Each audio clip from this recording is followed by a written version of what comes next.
ôi à xì măng đỏ cò đó em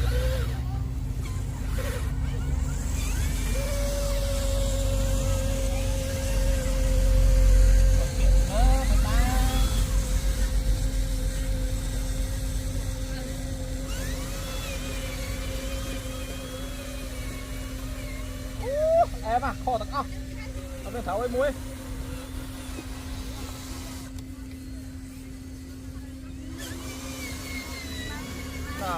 tất cả lên lâu đá đang mua về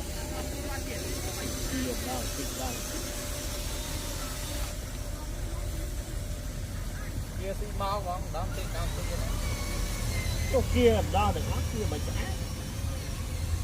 em rồi là cái chặt to tiếp quả pan đang lan chạm tuôn à đi lên và lấy pra khoai chứ đấy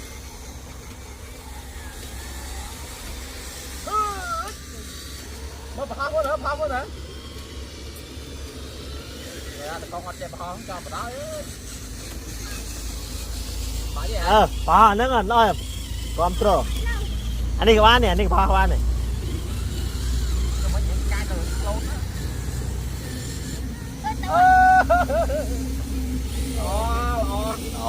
đang mặt em món em thôi giờ coi ai ba một bánh tay dân hả ba nó rồi quay ba nó con trời ơi chăm ra không để thon mới cái tay trôi lần quay pra là mà con xuống đây mà mới này ô ba nó đuôi không bà ra ra đây đi ăn on đây lấp lên bạt ôi hỏi ba vậy ba thằng nó có spray cho đam không mẹ nó đây sẽ đam đây spray nó tên rồi bạn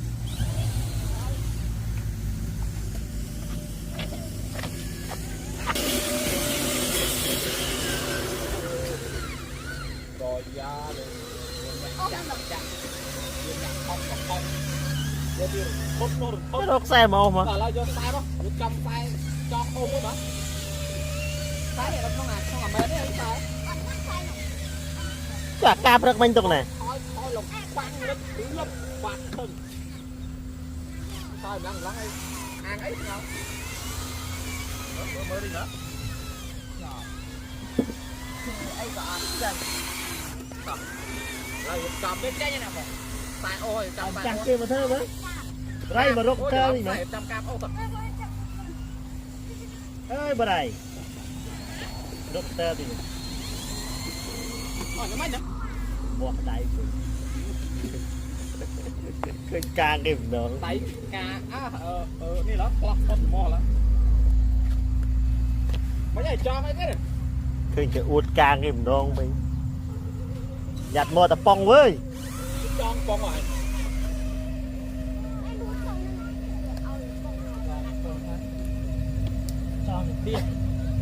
cho những tia mồi những tia lói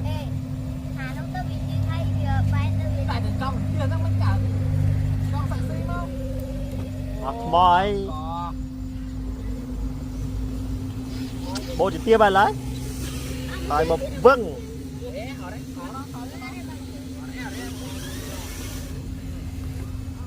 con ca phải rủ bố mà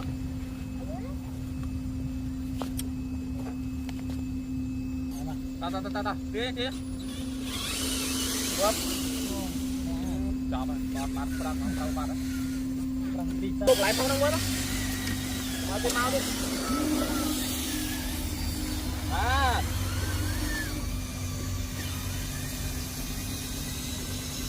Bóp. Ok. Ta đi sang đặt lại nhanh một chân đó.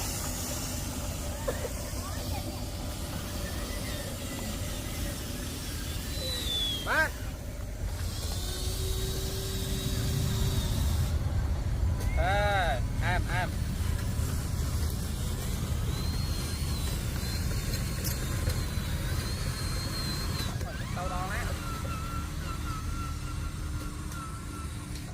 đây cho bao co đây đây con bụng nguồn chiêng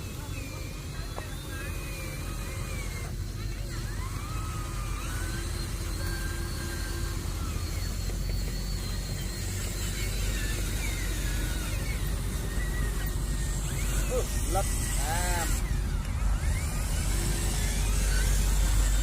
chạy đòi thằng xương mới đây nè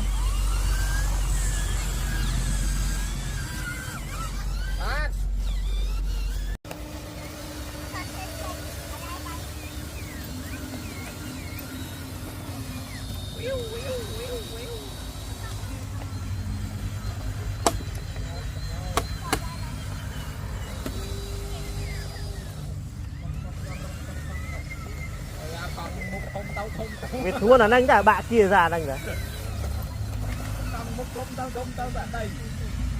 bạ kia ra anh này lẽ ta bục nó dùng một cái lên mồ vào rồi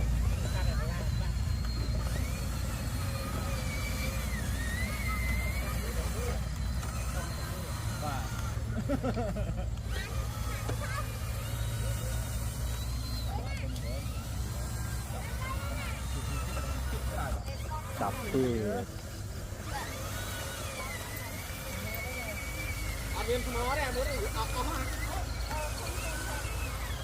trên page pro đây anh page pro nút tu ra pro đây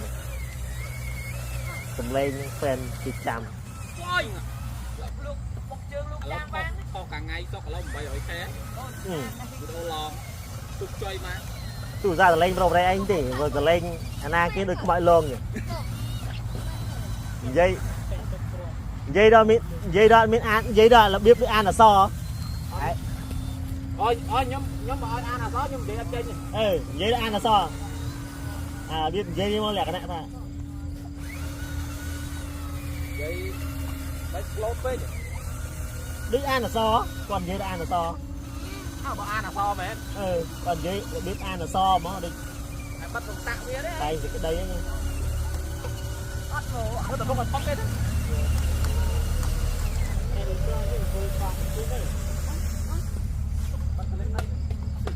làm lao mà lừa đánh cần lọt rồi nhé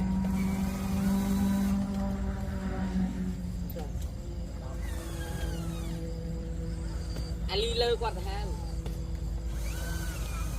học quân ẩm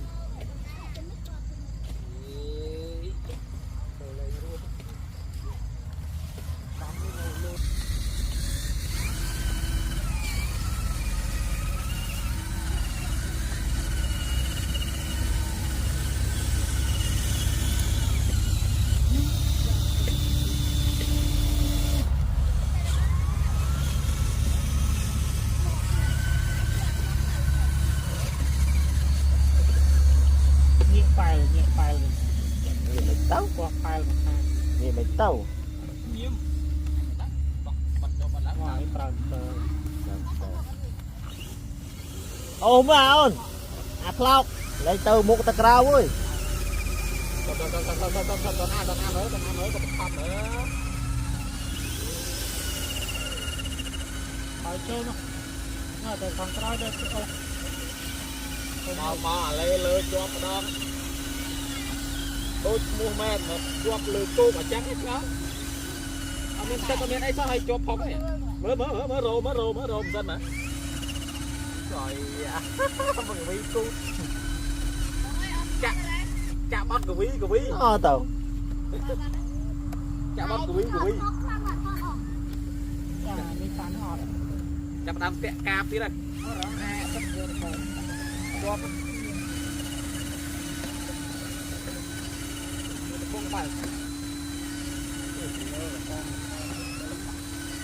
lệch ở linh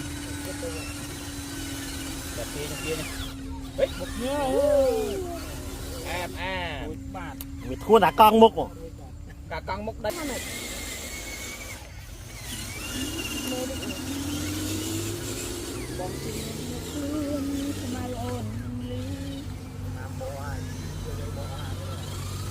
mama hai thoáng đánh xe phim nó đâu mà anh đánh ở hai giờ đâu mình đã rô xa tiên có bóng với con mòn hai đấy tô ô tô mà đây tô mà đi tại phiền và quanh côn đây nè chân con tay mẹ đấy à quanh côn đẩy bây giờ làm đồ này con mẹ chứ ngáp ấy này đồ mà tô nó kéo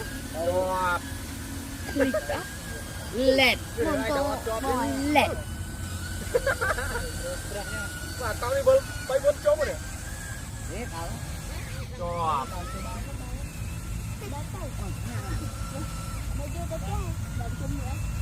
ập chó có từng rồi vượt bài ở bông ở lâu cô yên mình tè đi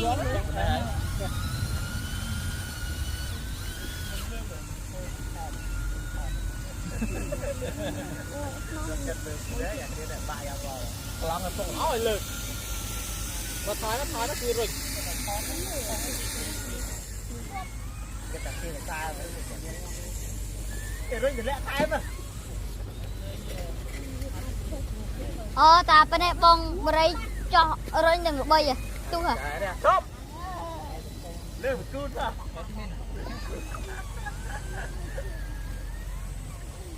tao hiểu chưa liêu vui à cũng là top ao lực đánh lăng ở hỏi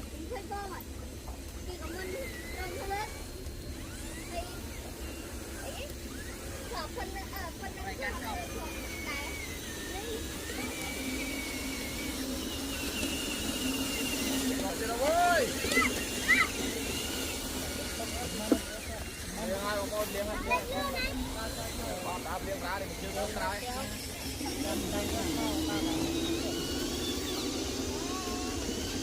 hai tầng tem đúng không lên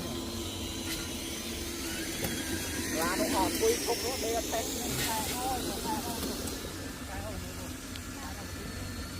tại mình chụp đọc mệt đừng có nuôi Việt Nam thôi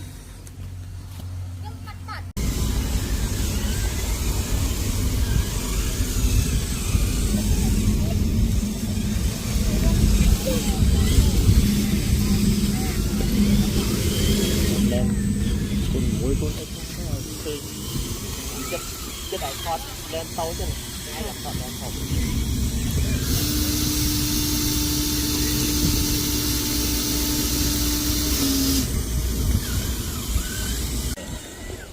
cột đối ta cột họ thầm có mùi tí bật đó đột lòng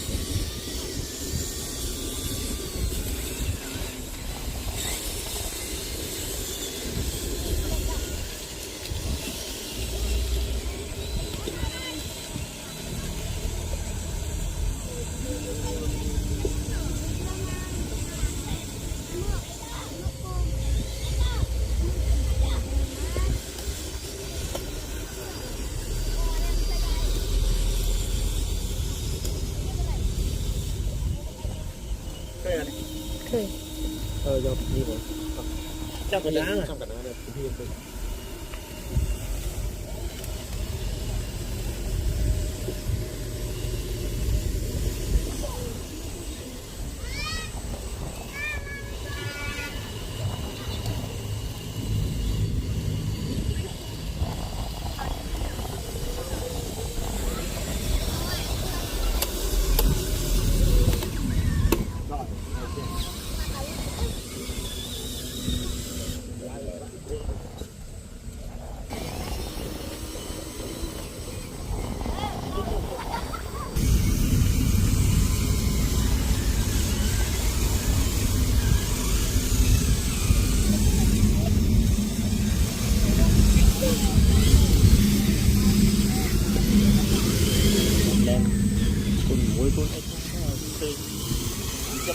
cái đại thoát lên tàu chứ này là thoát lên phòng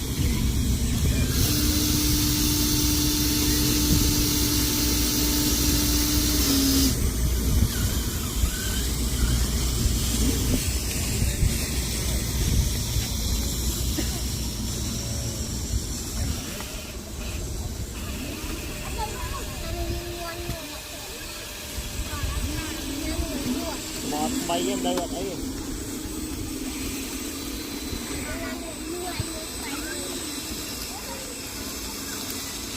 này thôi chặn nó đi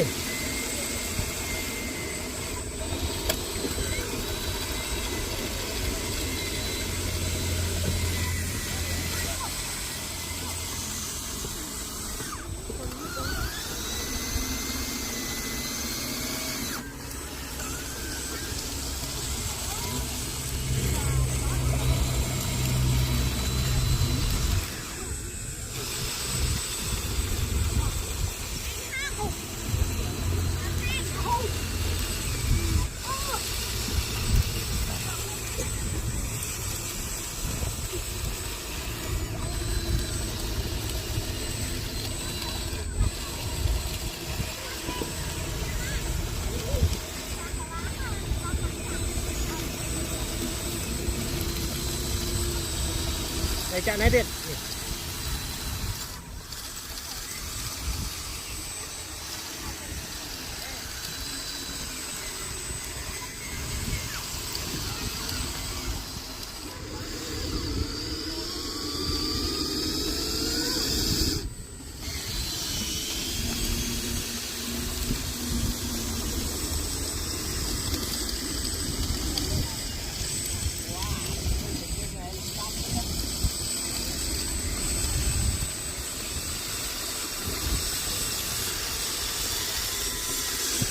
view mana dek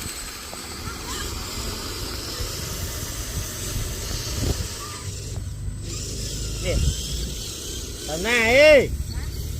oh baik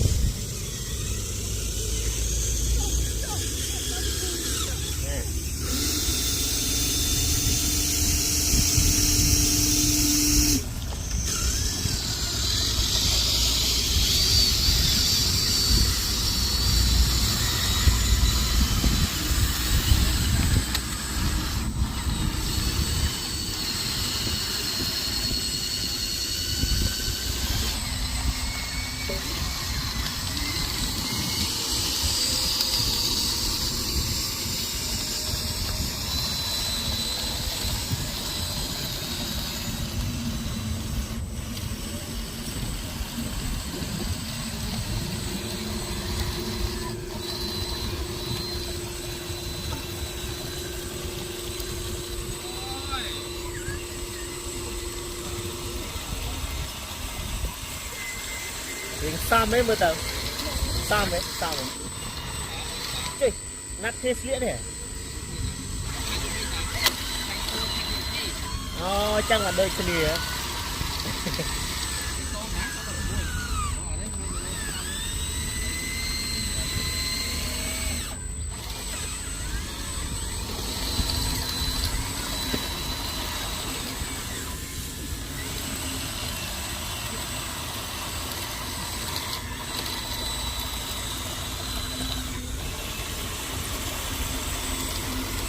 tí là thô đắp bầy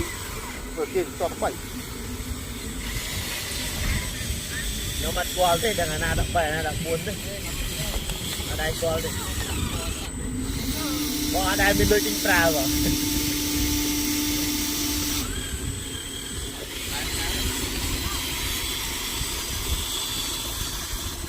lan vào đây mà đâu có chênh có trôi ơi hàng bọc kia chơi em rồi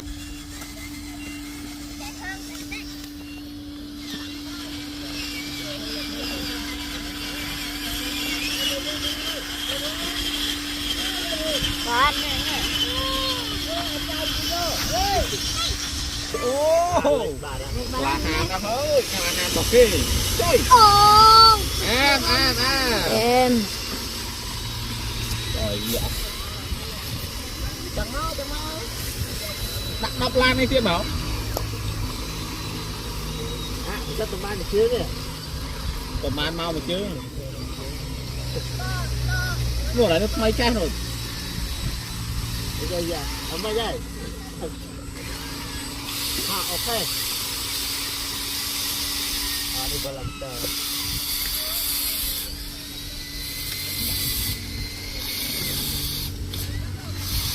mà nhà lên thì nó có đấy nó chỉ quạt trong ai thì nó về ăn bông tươi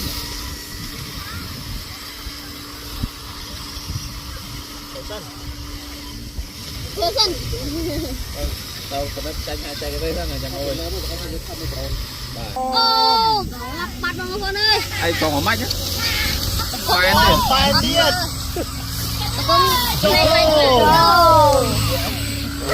Con nhiều. ở đây ăn cá đây toàn lương ơi đây cho một lần luôn ai Con ạ. cho cướp tròn ăn bán Khói tao bị đâu hôm nay này. Ăn khói thôi. một bao rồi trên trông cầm trên qua ra trời mày giờ tụi con anh bị chui đó à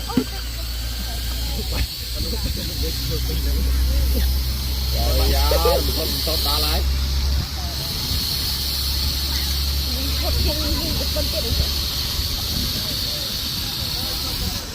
Đã cùn mình. bà cút bắt chương mới biết lo Ban.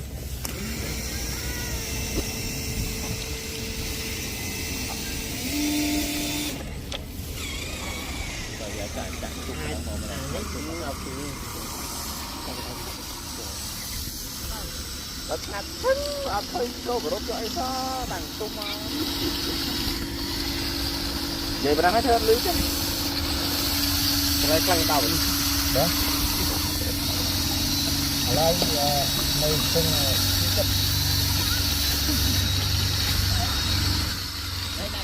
cùng ăn chắc à dù TikTok sao rồi có mình 3 năm rồi chiều đấy ba mà đấy còn đấy cái YouTube nhóm tham mà phay âm rồi chiêng này sam đâu âm rồi chiêng rồi này này họ bị âm xôn mùi tức mặt sao đây chụp ăn chặt rồi cho coi cho người tôm là bạn lấy hot camera mùi kia đây nè samผมว่าชัดที่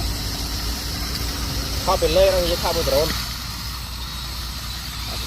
bây giờ ta bong chịu ôn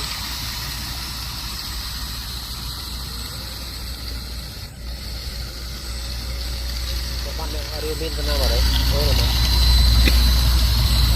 hot vui làm chọc lại rồi hot cúc lan không mà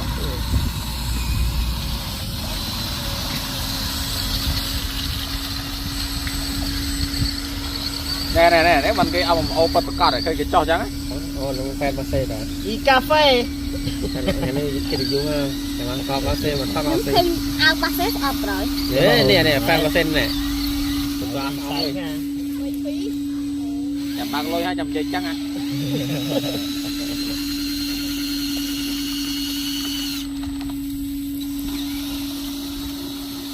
tàu ná đấy anh ốp lòng mặt tướng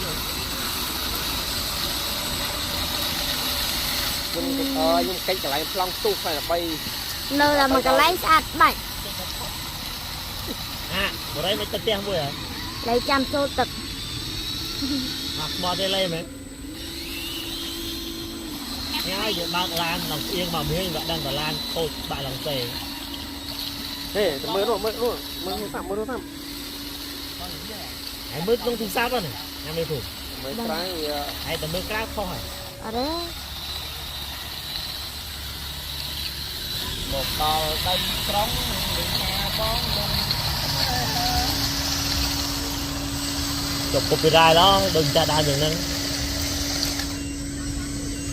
bao tiền mà hao đi mất lâu này บ้านอยู่ไรจัด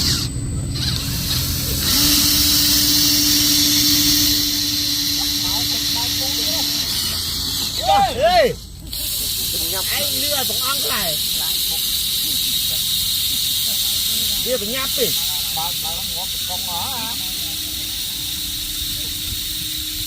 กลมมาเมื่อเฮียเปรย์เนี่ยอันนี้ใบมันน้องอัมลิด đây là cái đống 30 lít đó làm sao ไอ้เฮียอย่างนั้น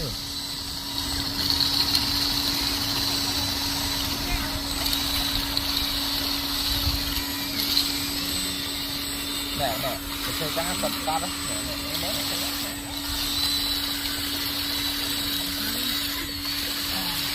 có ban mát hay mình ban mát mấy ăn lụi lợn ban chết bay rồi đã chứ còn tôi là ngay có ngày nắng cái đó là phải ăn lưới lụa đá để lâu vì riêng miên lôi riêng miên đàn tích là vì hai viên vì ai chặt tục cả đó ban mà khai mà rối đây đó em rồi đó đây tu sợ lon lang lon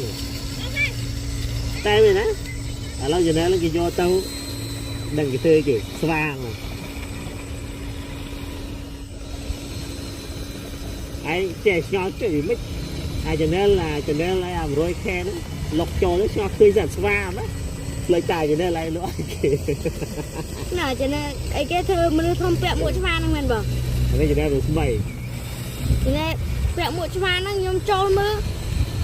đỏ bên ô trịch mưa cho man trong đau lan á cho trịch vàng à giật vàng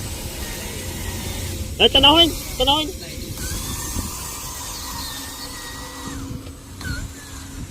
tao nọ ba tao nọ chặn nọ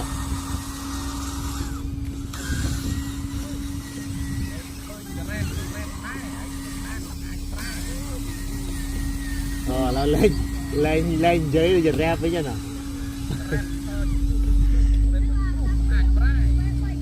bán à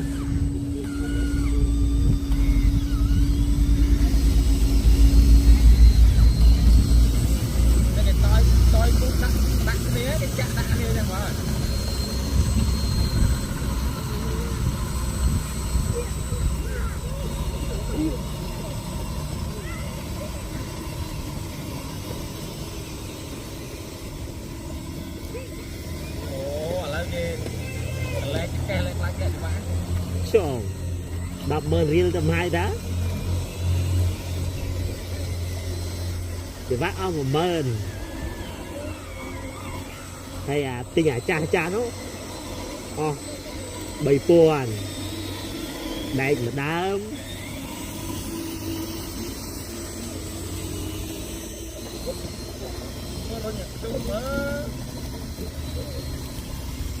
rồi dạ quỳ đó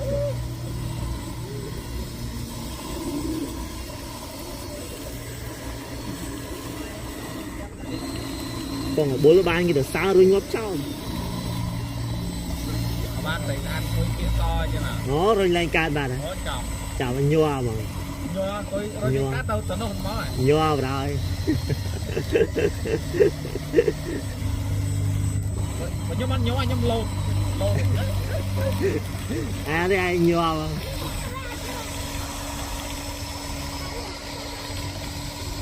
đây ra tao bốc cùn kia mấy à ai chơi mau chăm mau mà đo tao ao kia mà đo rồi mà chung kia một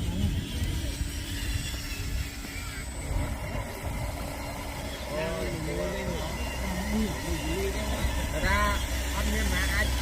vô nước bán á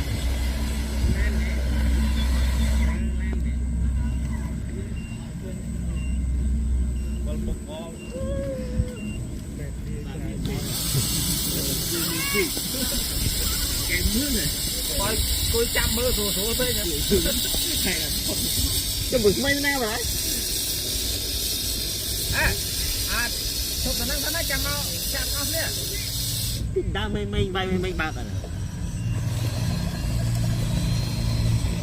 rồi ơi cạn du ơi miệt thì chết chai nhà này cái gì dù tao trời ạ chơi pad wow anh ta họ cũng bay họ cũng buồn đó anh giúp mấy wow pun phải là ton nó câu không bữa đây phải là ton nó câu nè chị đây thư cao với stress với vậy ở đây thư cao với stress với lang lâu rồi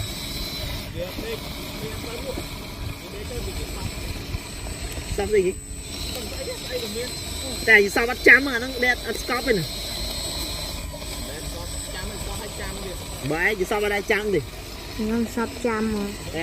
ăn là muốn được sao long phụp mấy ai phải hay là ngò phải nhá sao long phụp của mình đây đi một hot ra ngay vì sao long phụp của mình thì chụp neri bồ ra này đã tàu á bản thân tàu á ai nhá đây bữa đấy bữa rừng chân vì vô đây này phải rồi mà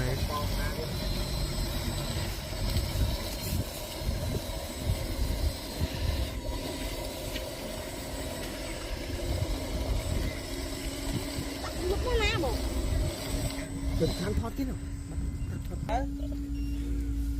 มอ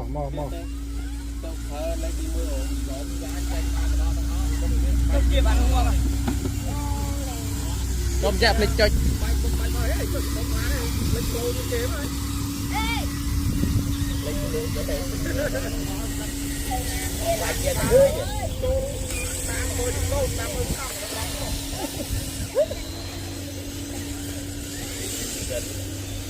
đây chạm mới nay con này lại Lan tràn cái chậm mới nào lại. Nè thọt đấy nhau bù. Nè thọt đấy pin nhưng mà riêng lên cho màu mà. Lên cho màu.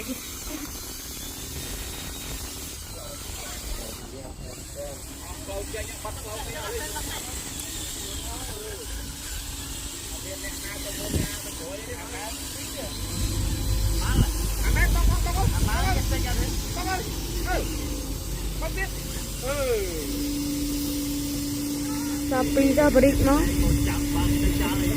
Tôm con mà rói thôi.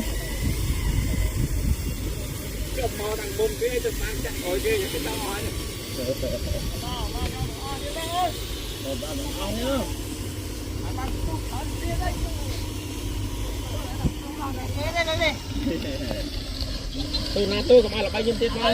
Lên đây cái gì quay thì ra cái tại chúng tôi như mình. Ngày đi cạnh con. Cái một hai hai đấy. Rồi bắt xong hết.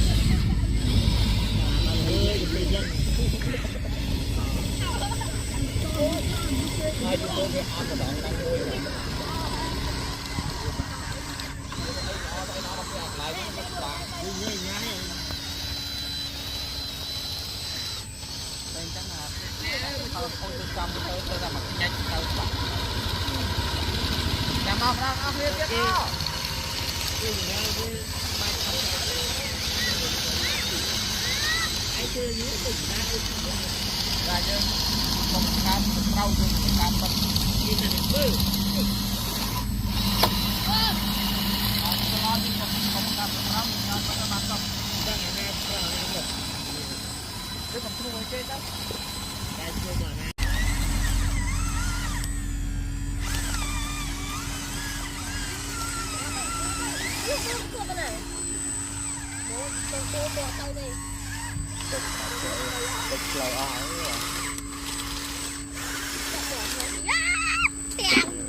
Đừng rư ấy với anh ngò lên đó là.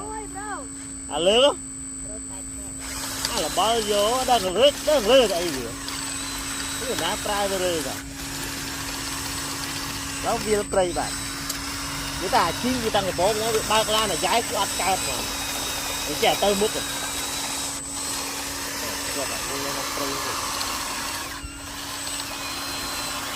Đây cùng câu là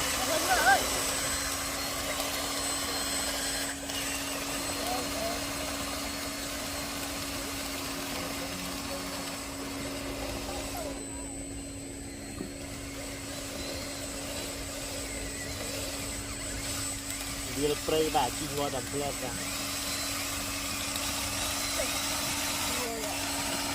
dối à qua cái dối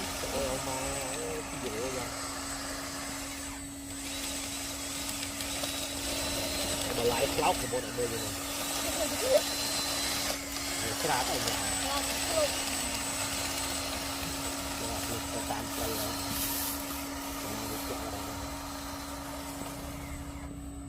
tao bấm hai phone nữa.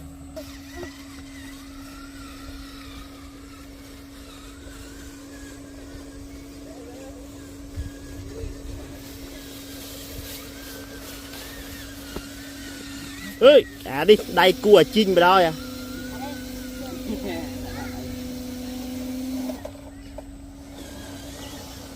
Chinh mới đây cua ấy. Mà mùi mà anh mong ác đấy bọc bên nhân lắm mà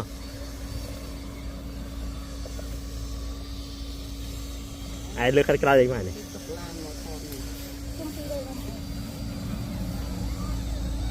bùi ôi à chờ nạp rồi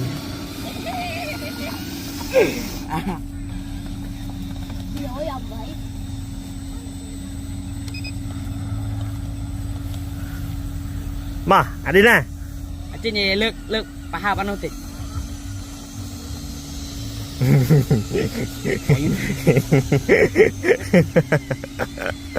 vừa mãi cượt quá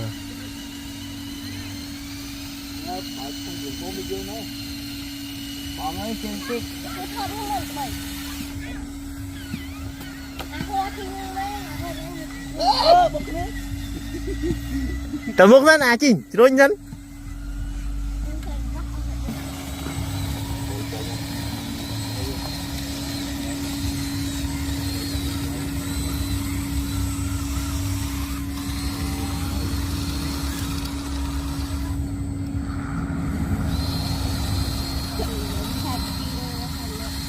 thôi bắt cái này lướt thôi bắt cái này đi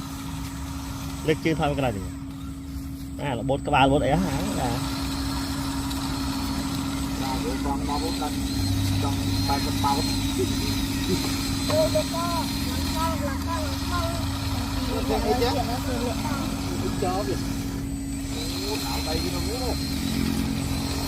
cài ấy nó du phê cài nó lươn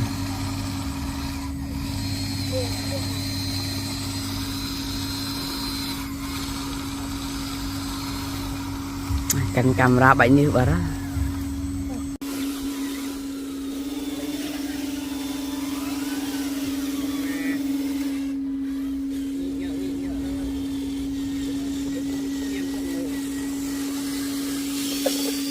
Tìm một mốc đi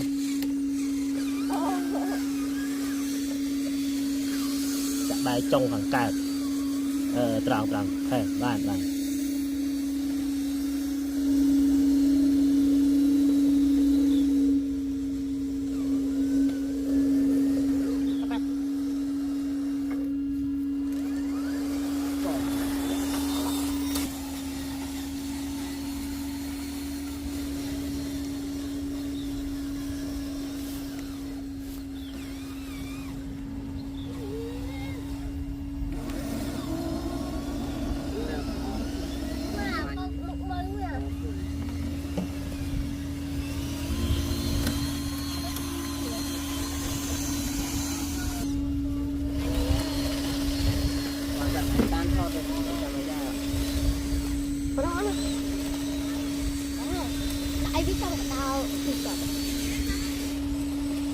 đi lưới lại tao nó đi ra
chụp chân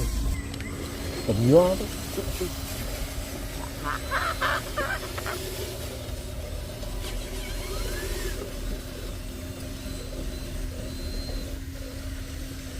Em nhom à.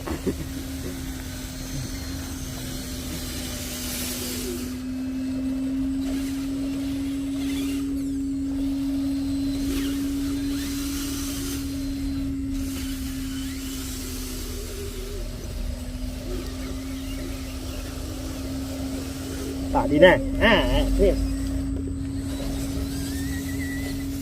lừa ai nhìn nó mưa thôi nghe chưa Ô anh đó.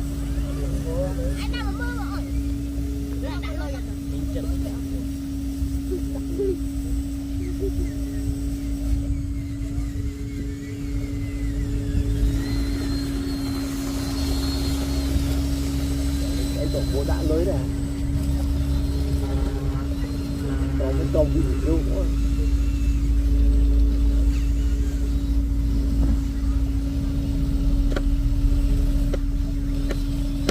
này tí giờ đắp chơi nhà này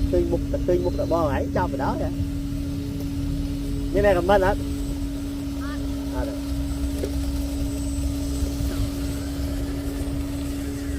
dạ chín cái tụi vái mới câu nó lan rồi lẹ bạn ở tề là nó bạn bao giờ này đây mau bị biết đấy nhiều quá bên chơi cho bên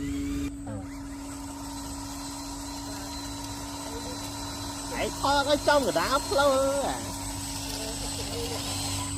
khoai nhua vậy lan anh tầm tư hai anh viên đây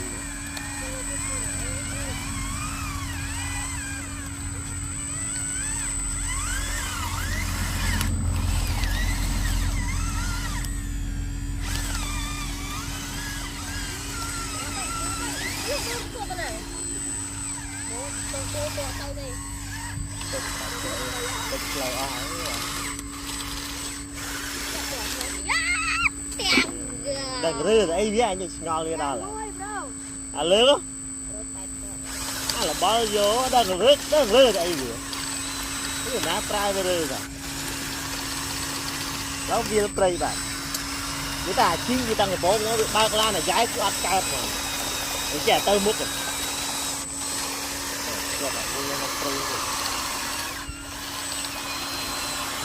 đây cùng phô là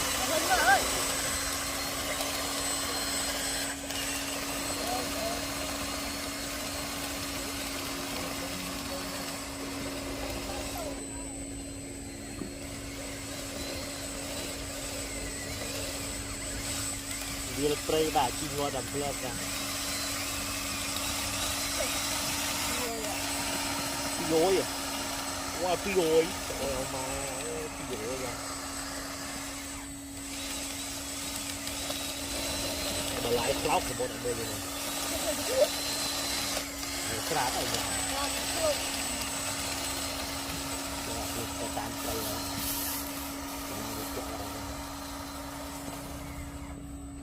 tao bom ao phun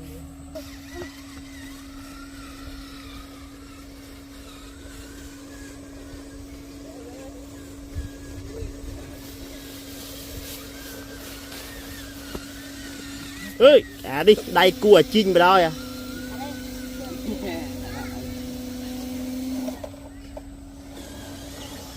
à chi mới đây cua ấy mà mùi mà hay mong ác đấy bọc bên nhân lắm mà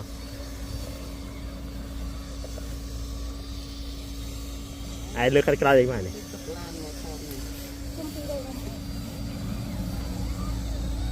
bùi ôi à đúng là chợ nạp rồi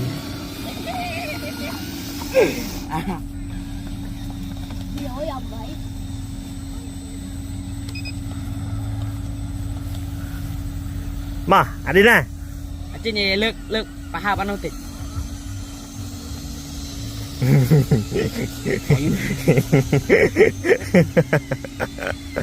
vừa mãi cượt rồi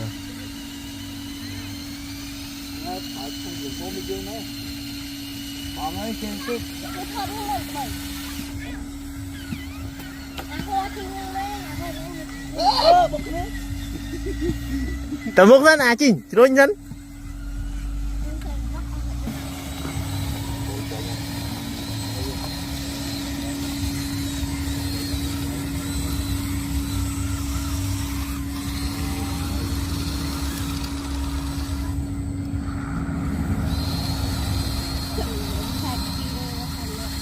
thôi vào cái này lướt thôi vào cái này được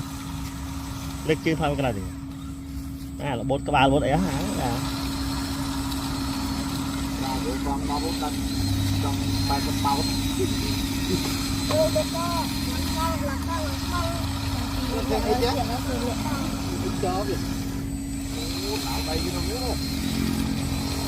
cài ấy nó du phê cài nó lươn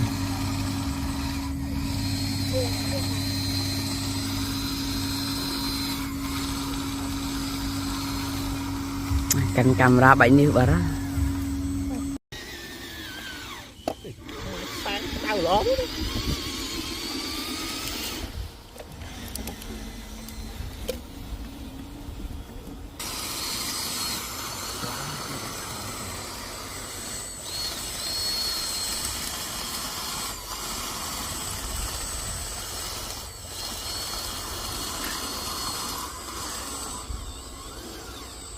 Hộp.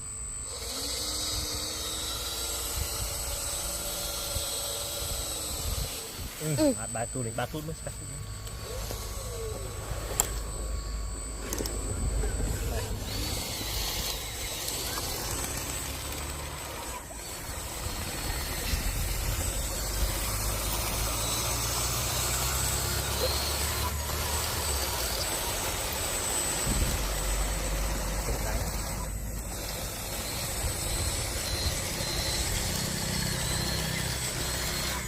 mới muốn để treo lồng ong thì chắc Giờ bạn khơi nó nè.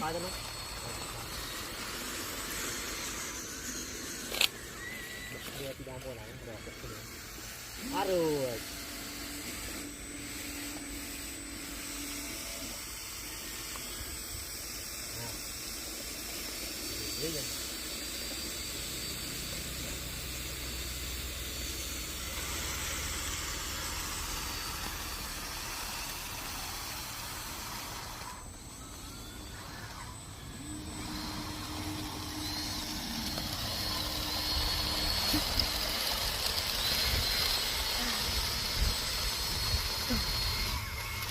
đây sao phải trẻ ta mua này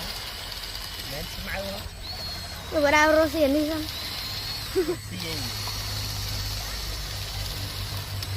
mau pin break mà đào một viên này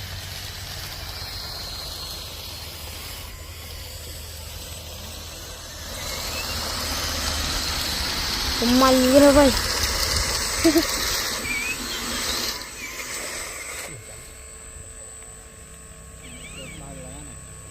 người chả nọ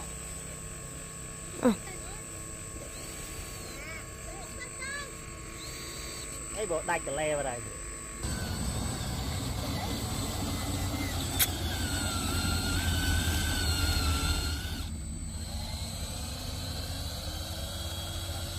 rồi giờ chọp cho pal cho nó lươn chứ lang phải lơ cho pal cho nó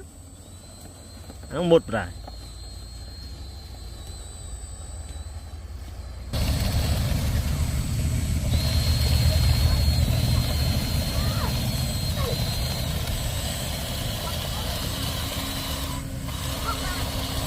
cầm show một camera show ba nó cũng nè đang còn đâu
lực phá đi bàn cầm rinh tiếp đi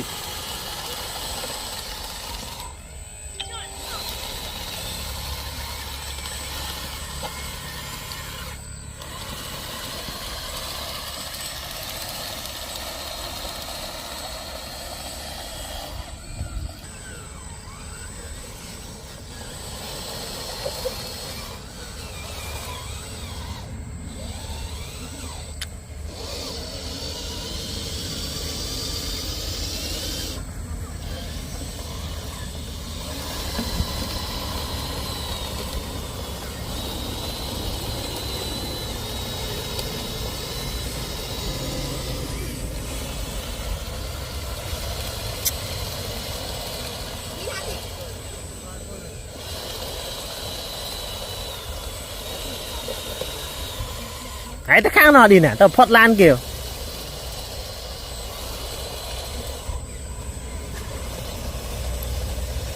chầm lan xa chầm ơi ba cũng ơi đấy à ba lan thằng ngôn coi ba tiền là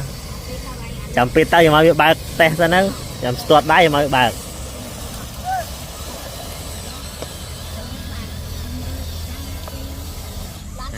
ba nó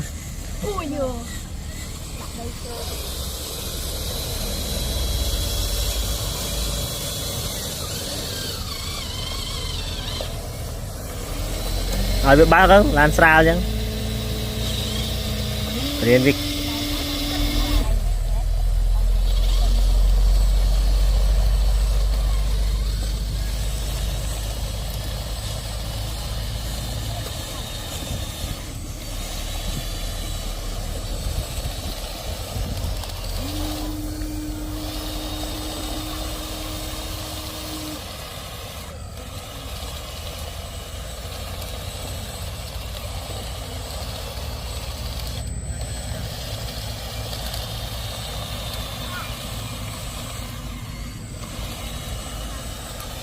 che ô hết làm một mục ô đây là cái đài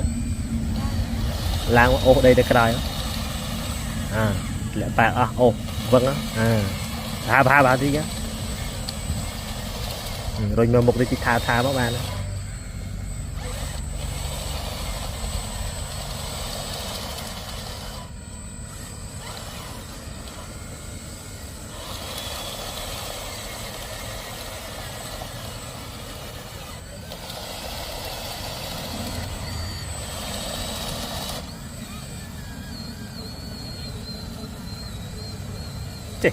bắt tao nám này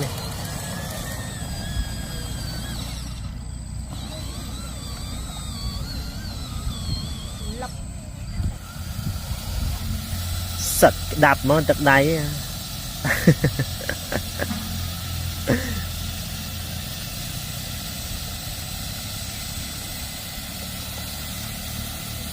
đây 10 dịch câu thôi à sật cái đạp 20 con pin khang thì bán 10 câu thôi dành cô trăng nhầm bàn